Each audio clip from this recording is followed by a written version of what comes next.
வந்து பார்த்தீங்கன்னா கிரிக்கெட் விளையாடணும் அப்படின்னு ஆசைப்படுது. சரிங்களா?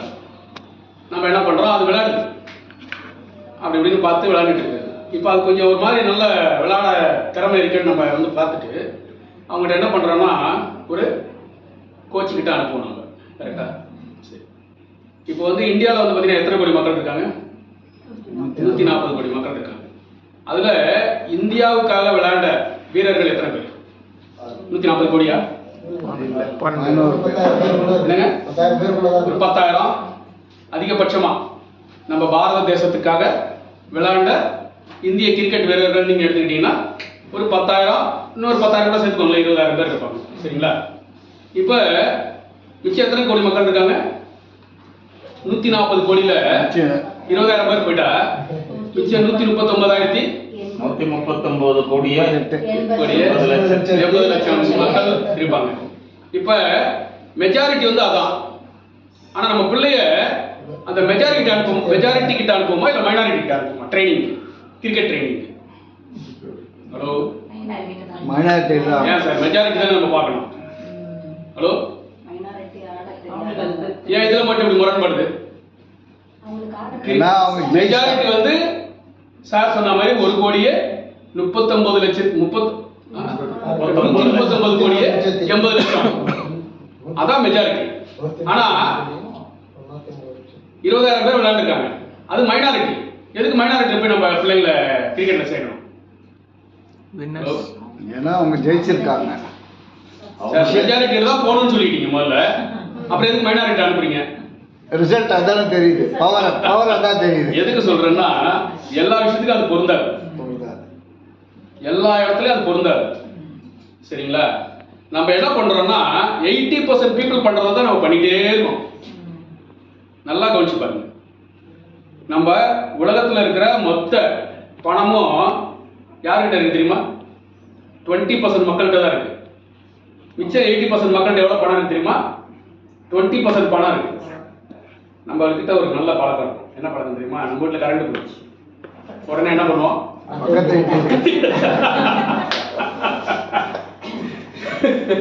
பக்கத்து வீட்டுக்காரனை எட்டி பார்ப்போம். நம்ம ஜன்னல் வழியா பார்ப்போம், அவன் தெரியாம பார்ப்போம். அவன்கிட்ட கரண்ட் அப்பா அவன்கிட்ட இல்ல. இதேதான் இந்த காசு பழக்கம் தெரியும். அவன்கிட்ட பணம் இல்லை, என்கிட்ட பணம் இல்லை, அப்புறம் எதுக்கு இந்த பணத்தை தேடி தேடி ஓடிக்கிட்டு இருக்கா இல்லையா? இதுதான் சார் மைண்ட் செட். அதுதான் 3 நாள் ஒரு சப்ஜெக்ட் யார் யார் அட்டன் பண்ணீங்க? எல்லாரும் அட்டன் பண்ணணும். நம்ம 3 நாள் வந்து காலையில் அந்த ட்ரைனிங் வந்து மைண்ட் செட் தான் என்ன அப்படின்னு. அந்த மைண்ட் செட்ல பார்த்தீங்கன்னா நம்ம இப்போ என்ன மைண்ட் செட்ல இருக்கோம் அது ரொம்ப முக்கியம். எல்லாரும் ஒரு டைம்ல எப்படிதான் இருந்திருக்கோம். ஆனா ஒரு கட்டத்துல மாறுறதுக்கான சூழ்நிலை வரணும். மாறணுமா இல்லையா? மாறினா அதுக்கான வாய்ப்பு இருக்கிறது மாறிதானே ஆகணும். ஒரு டைம்ல மாறலாம்னு நினைப்போம், ஆனா அதுக்கான வாய்ப்பு நம்ம கையில இருந்திருக்காது. அந்த மாறினா நம்ம எதை வச்சு என்ன பண்ணலாம், எப்படி பழக்கம் நடத்தலாம் அப்படின்னு இருக்காது. ஆனா இன்னைக்கு மாறினா ஒரு வாய்ப்பு இருக்குன்றது நமக்கு தெரியும். சரிங்களா? சரி, இது ஒரு விஷயம். அதுக்கப்புறம் வந்து நம்ம இவரு ப்ரோக்ராம் எத்தனை பேர் அட்டன் பண்ணோம்? நம்ம கோபாஜி, இந்த இவரு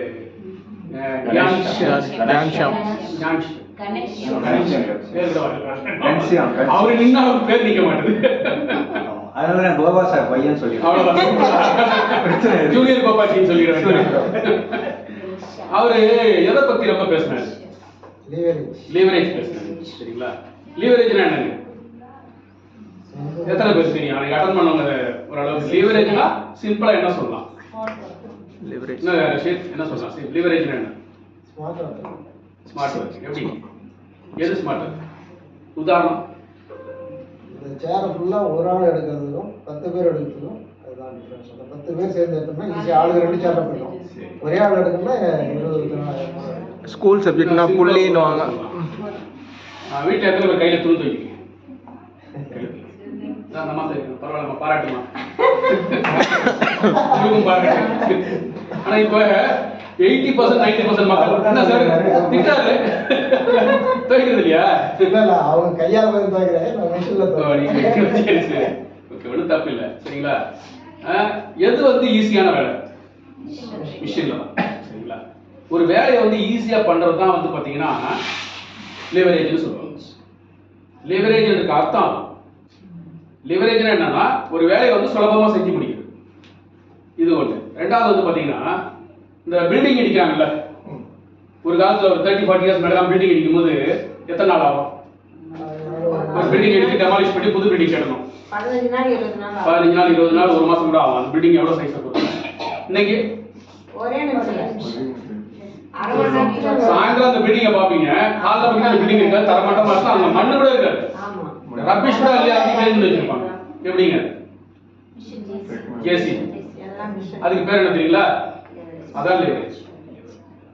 அதாவது என்னென்ன சேவ் பண்றாங்க? மேன் பவர் சேவ் பண்றாங்க, டைம் சேவ் பண்றாங்க, இதெல்லாம் வந்து இப்போ என்ன ஆகுனா ஒரு மாசம் இடிக்கிறதுக்கு ஆச்சுன்னா அதுக்கப்புறம் பில்டிங் கட்டுறது, கான்கிரீட் கடக்கால் போடுறது, அதுக்கப்புறம் ஃபவுண்டேஷன் போடுறது, இதெல்லாம் பார்த்தீங்கன்னா நாள் எவ்வளோ நாள் ஒரு பில்டிங் கட்டுறதுக்கு எவ்வளோ நாள் ஆச்சு. ஆனால் இப்போ அப்படி இல்லை, அதிகபட்சம் ஒரு 6 மாசத்துக்குள்ள எவ்வளோ பெரிய ஃபிளாட்னாலும் கட்டி முடிச்சிடறாங்க. கரெக்டுங்களா? இதுக்கு பேர் தான் லிவரேஜ். சரிங்களா? ஆனால் பணம் சம்பாதிக்கிறதுக்கு மட்டும் லிவரேஜ் இல்லையே. ஹலோ, ஆமா சார். ஆமா சார். இப்போ வாஷிங் துணி துவைக்கிறதுக்கு மிஷின் வந்துச்சு, பணம் சம்பாதிக்க ஒரு மிஷின் வந்தா எப்படி இருக்கும்? சூப்பரா இருக்கும். வீட்டுல வச்சு அடிச்சு தள்ளிடலாம். ஃபர்ஸ்ட் நான் தான் வாங்குவேன். சரிங்களா? சோ எல்லாத்துக்கும் மிஷின் வந்துச்சு. இதுக்கு மிஷின் வாங்கினா அப்புறம் நம்ம உள்ளதா இருக்கணும், நேரா எண்ணெய் எடுத்து வந்துருவோம். சரிங்களா? அது வந்து பணத்துக்கு மட்டும் மிஷின் கிடையாது.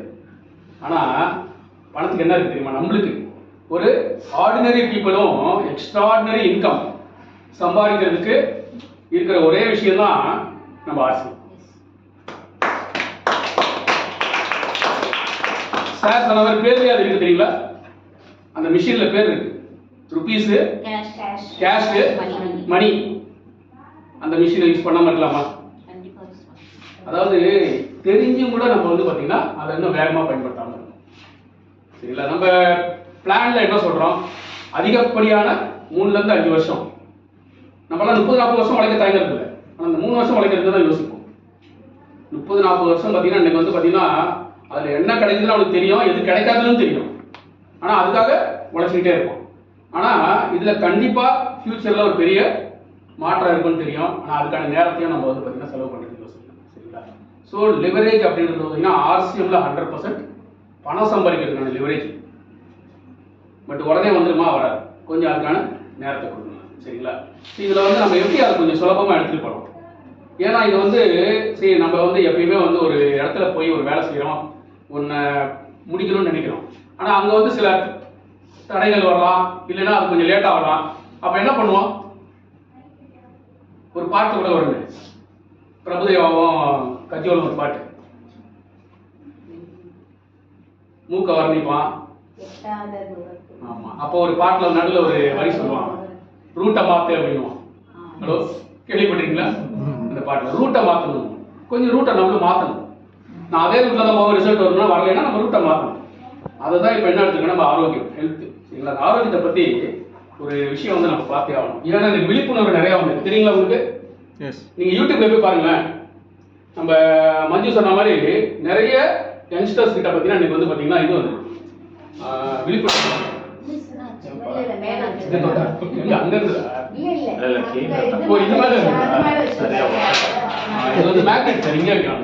தேநீர் இடைவேளை தெரியுமா? அது சேனல் தெரியும்.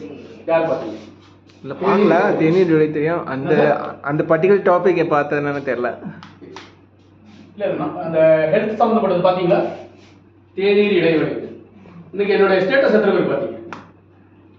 யாருமே பார்க்கல. அதில் பாருங்க.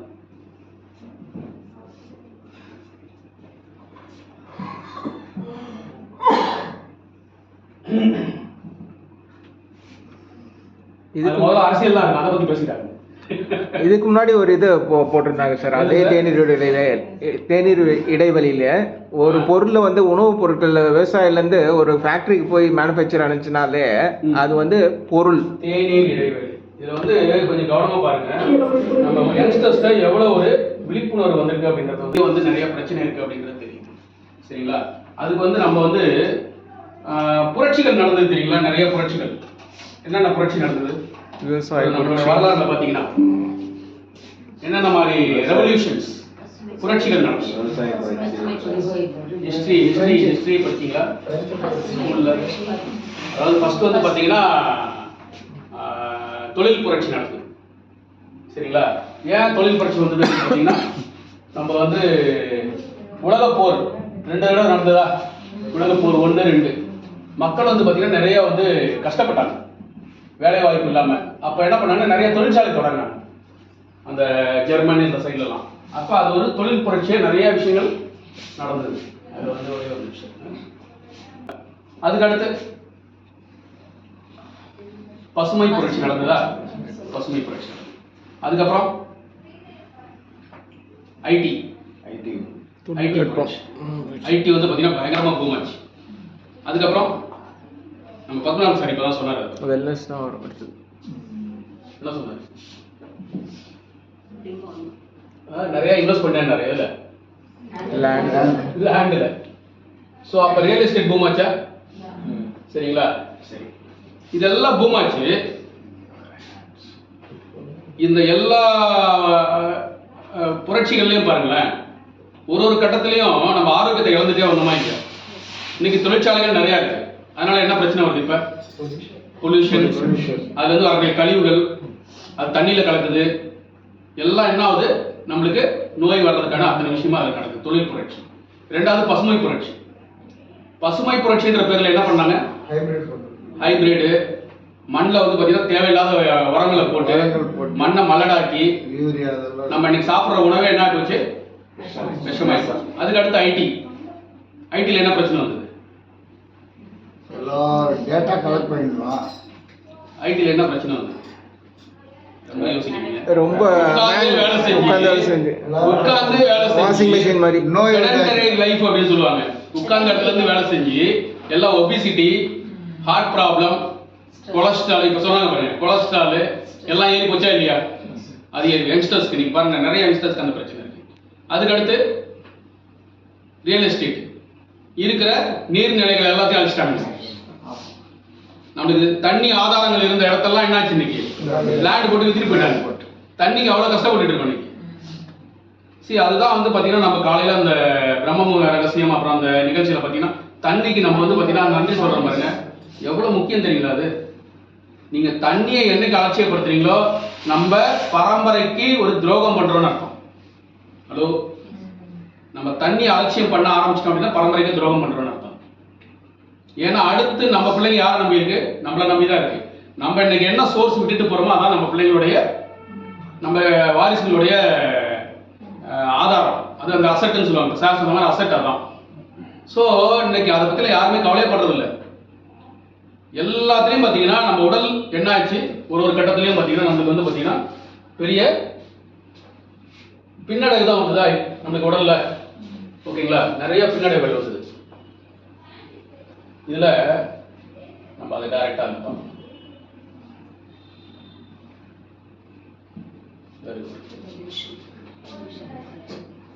ரெவல்யூஷன், என்னென்ன ரெவல்யூஷன் வந்தது பாருங்க. இண்டஸ்ட்ரியல் ரெவல்யூஷன், தொழில் புரட்சிகள் 1854 வந்தது இந்தியாவில். அதுக்கப்புறம் பசுமை புரட்சி 1996. அதுக்கப்புறம் தகவல் தொழில்நுட்ப புரட்சி 1980. அதுக்கப்புறம் பார்த்தீங்கன்னா ரியல் எஸ்டேட். இது எல்லாம் நம்ம மனிதர் என்ன பண்ணிச்சு, ஆரோக்கியம் இல்லாத சூழ்நிலைக்கு நீ தள்ளிடுச்சு. நாளைக்கு அந்த குழந்தை வளரும் போது அதுக்கு இன்னைக்கு இருக்கிற சுகாதாரம் இருக்கு, நாளைக்கு கிடைக்குமா அப்படின்னு பார்த்தா அது கேள்விக்குறியா போயிட்டு இருக்கு இன்னைக்கு இருக்கிற யங்ஸ்டர்ஸ்க்கு. ஸோ இனி வரக்கூடிய ரெவல்யூஷன் எது தெரியுங்களா?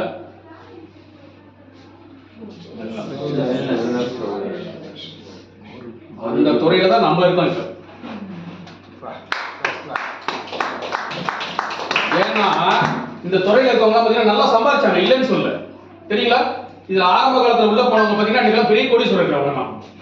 தொழில் ஆரம்பிச்சவங்க பார்த்தீங்கன்னா இன்னைக்கு எங்கேயோ போயிட்டாங்க. அன்னைக்கு ஆரம்பிக்கும் போது ரொம்ப சின்ன காசு வச்சு ஆரம்பிச்சாங்க. இன்னைக்கு வந்து பார்த்தீங்கன்னா தொழில் புரட்சி தான். அம்பானி அப்படின்ற ஒருத்தர் வந்து பார்த்தீங்கன்னா சாதாரணமா பெட்ரோல் பங்க்ல பெட்ரோல் போட்டுருந்தா இன்னைக்கு தொழில் ஆரம்பிச்சு இன்னைக்கு வந்து இந்தியாவில் நம்பர் 1 இருக்காங்க. சரிங்களா? அதே மாதிரி பார்த்தீங்கன்னா கிரீன் ரெவல்யூஷன். இன்னைக்கு நிறைய பேர் விவசாயிகள் போறாங்க. ஆந்திரா பக்கம் போனீங்கன்னா தெரியும், அவ்வளவு விவசாயிகள் வந்து பார்த்தீங்கன்னா அவங்க கிட்ட அந்த காசு இருக்கிறதே தெரியாது. அந்த அளவுக்கு மெர்சிடிஸ் பென்ஸ்ல நம்ம என்ன பண்ணுவோம், உள்ள உட்காந்து ஜாலியா போவோம். அவங்க என்ன பண்ணுவாங்க தெரியுமா, வக்கீல் போற மேலே ஏற்றிட்டு கொண்டு போவாங்க. ஹலோ, அந்த அளவுக்கு பணம் இருக்கு அவங்ககிட்ட. சரிங்களா? அப்ப அதுலயே நல்லா சம்பாதிச்சாங்க. இப்ப அதுக்கு அடுத்த தொழில் இந்த இதுல ஆரம்பத்துல 1980s பாத்தீங்கன்னா அந்த அப்பெல்லாம் பாத்தீங்கன்னா சார் அப்ப என்ன அந்த இதுல வரும், யார் அந்த டைம்ல படிச்சீங்க? அப்புறம் ஃபாக்ஸ், ஃபயர்ஃபாக்ஸ் அந்த மாதிரி நிறைய அந்த சாஃப்ட்வேர் கற்றுக் கொடுத்தாங்க. ஏன் சொல்றேன் தெரியல? C++. நானும் படிச்சு பாதி ஒத்து